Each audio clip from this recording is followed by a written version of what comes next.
Bom, pessoal, agora nós vamos terminar essa aulona de código genético que a gente foi dividindo aí em bloquinhos menores. A gente viu que o RNA mensageiro está trazendo lá do DNA a sequência de uma proteína escrita numa língua que é a língua dos nucleotídeos. E esse RNA mensageiro ele vai ser lido pelos ribossomos, começando pelo códon A ou G, e ele vai passando pelo RNA mensageiro, lendo os códons, que são de 3 em 3 nucleotídeos, lendo os códons e encaixando o aminoácido correspondente a cada um desses códons. E esses aminoácidos que vão sendo encaixados na ordem certinha, de acordo com o que está escrito de 3 em 3 nucleotídeos lá no RNA mensageiro, ou seja, de códon em códon lá no RNA mensageiro, esses aminoácidos vão sendo encaixados, trazidos por RNA transportadores. Eu falei que tem um RNA transportador para cada tipo de aminoácido. A gente tem 20 tipos de aminoácidos, a gente tem 20 tipos de RNA transportador. Como que o RNA transportador ele reconhece o aminoácido que ele vai ter que transportar? Aqui é que a gente vai fechar, então, as informações. Isso aqui é um esqueminha de um RNA transportador. RNA transportador normalmente tem esse formato aqui de cruz. Eles são fitas pequenas de RNA que ele, depois que ele fica pronto, ele se enrola nele mesmo, se dobra e gera esse formato de cruz aqui. Mas é um formato de cruz onde ele parece que ele simplesmente se embolou, mas não, ele é preciso. Ele se une, ele forma a dupla fita com os pedaços dele, como se fosse a dupla fita de DNA, só que uma fita só de RNA, ela se dobra, formando pedacinhos de dupla fita, 4 pedacinhos de dupla fita, deixando umas alças. Uma das alças, que fica lá embaixo, oposta ao lado onde não tem alça, essa alça, ela aponta para baixo 3 nucleotídeos, um códon. 3 nucleotídeos não são um códon? Ela aponta um códon ali embaixo. Este códon, ele é equivalente a algum aminoácido específico. Este códon, ele é complementar naquela regrinha que a gente já aprendeu, adenina, silicontimina, citosina, siliconguanina, no RNA uracila, ele é complementar, este códon daqui, ele é complementar a um códon, a um trio de nucleotídeos lá do RNA mensageiro. Só que agora nós vamos dar nomes diferentes para isso. Tudo parte do RNA mensageiro. A sequência do RNA mensageiro a gente vai chamar de códon. A sequência que está lá embaixo do RNA transportador, que ela é complementar, como se fosse formar dupla fita, ao códon do RNA mensageiro, a gente vai chamar de anticódon, que é o que liga no códon. Ou seja, dentro de um ribossomo,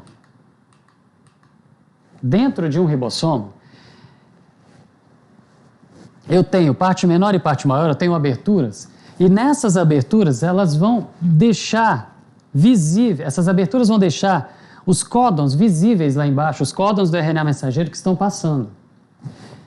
O códon é o que aparece lá do RNA mensageiro nessa abertura da parte da subunidade maior do ribossomo. O anticódon é o pedacinho do RNA transportador que fica lá embaixo da molécula de RNA transportador, que ela tem a sequência complementar à sequência que está passando no RNA mensageiro. Então, se lá no RNA mensageiro está passando a sequência correspondente à metionina, vai ter o anticódon no RNA transportador equivalente àquele códon da metionina, o complementar. Se tiver citosina, tem guanina. Se tiver guanina, tem citosina, o complementar. Neste anticódon do RNA transportador. E se o anticódon que está no RNA transportador aqui é o complementar da metionina lá do RNA mensageiro, lá em cima, na outra ponta que não tem dobra, fica uma partezinha apontando para fora, onde tem a ponta da ligação química ali desses nucleotídeos que vieram se formando, a ponta da molécula de nucleotídeo ali, é a ponta que é chamada de 3' nomeada como 3'. Essa ponta ela fica mais alta. A fita do RNA mensageiro, ela se dobra todinha e termina na ponta 5'. É o número da ligação. Então, a molécula do RNA mensageiro, ela tem a ponta maior lá na parte... mensageiro não, desculpa, do RNA transportador. Tem a ponta maior lá na parte que não tem a dobra. Lá na parte que não tem a alça com o anticódon, oposta a ela, tem a parte com a ligação 3' sobrando e a parte com a ligação 5' um pouco para baixo, formando como se fosse um pedacinho de encaixe de peça de Lego. Esse pedacinho de encaixe de peça de Lego aqui, 3' lá em cima, 5' aqui embaixo, o início da molécula aqui, 5' e o fim da molécula lá em cima, a molécula começa aqui no 5' e vai terminar lá no 3'. Esse encaixe aqui é onde o aminoácido correspondente ao anticódon que está lá embaixo vai se encaixar. Então o aminoácido específico vem aqui e vai se encaixar equivalente ao anticódon lá de baixo. Portanto, para cada aminoácido que vai ter que ser encaixado lá na ordem certa para montar a proteína, você vai ter um RNA transportador específico. E para cada aminoácido que está aqui em cima ligado no RNA transportador, eu tenho um anticódon lá embaixo do RNA transportador equivalente a ele. E este anticódon lá embaixo do RNA transportador, ele vai, na hora que ele entra na parte menor do ribossomo, na hora que ele entra na parte maior, na abertura da parte maior do ribossomo, e ele vai até lá próximo da parte menor do ribossomo, onde ele vai enxergar ali os códons do RNA mensageiro, ele leva aquela partezinha, pontinha dele, aquela alça dele com o anticódon até lá, e ele testa. Se ele chegou ali, ele complementou, ele se ligou, códon com anticódon, ele prende. Ele faz pontes de hidrogênio. Se ele se prendeu, o aminoácido ficou ali em cima preso.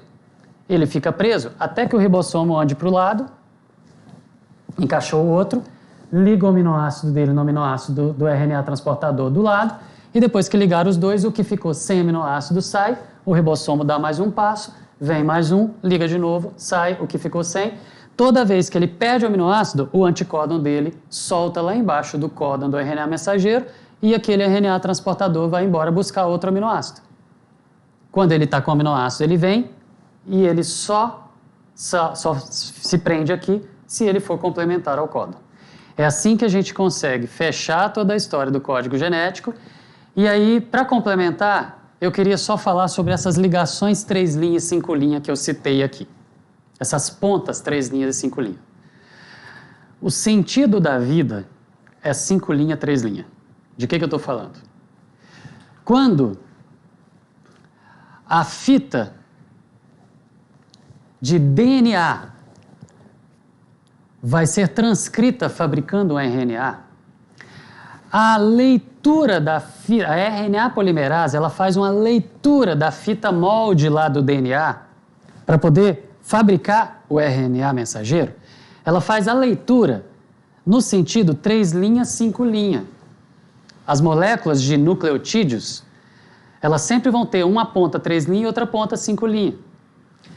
A leitura com que a fita molde de DNA é feita pela RNA polimerase para produzir o RNA, ela é feita no sentido 3', 5'.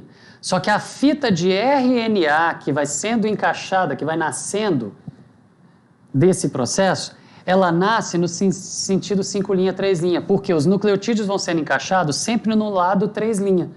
Então eu tenho o lado 3', vem o nucleotídeo aqui e encaixa o 5' no 3'. Aí sobra o 3' na ponta. Aí vem o nucleotídeo novo e encaixa ali e sempre está sobrando 3'. Ou seja, o lugar onde os nucleotídeos novos vão sendo encaixados é sempre na ponta 3' da molécula. Então, a molécula cresce na ponta 3'. Portanto, ela cresce no sentido 5', 3'. Portanto, o RNA mensageiro tem que ser lido no sentido 5', 3', porque é nessa ordem que está a sequência da proteína escrita. Então, a proteína nasce seguindo a ordem 5', 3' do RNA mensageiro. Por isso que a gente fala que o sentido da vida é de 5', 3'. DNA retranscrevendo isso em RNA e o RNA traduzindo isso em proteína. Assim, a gente fecha o código genético, lembrando que o DNA é dupla fita. Essa dupla fita de DNA, ele replica fabricando moléculas idênticas de DNA. Ele transcreve fabricando moléculas fitas simples de RNA. E essas moléculas fitas simples de RNA vão ser traduzidas virando proteína. Sobre tudo isso que a gente falou, e como eu já disse que existem muitas exceções, eu queria citar 2 exceções que são novidade para vocês, caso isso seja explorado de alguma maneira em alguma questão, para vocês entenderem que isso não é para vocês trabalharem nada diferente na mente de vocês do que a gente aprendeu até aqui.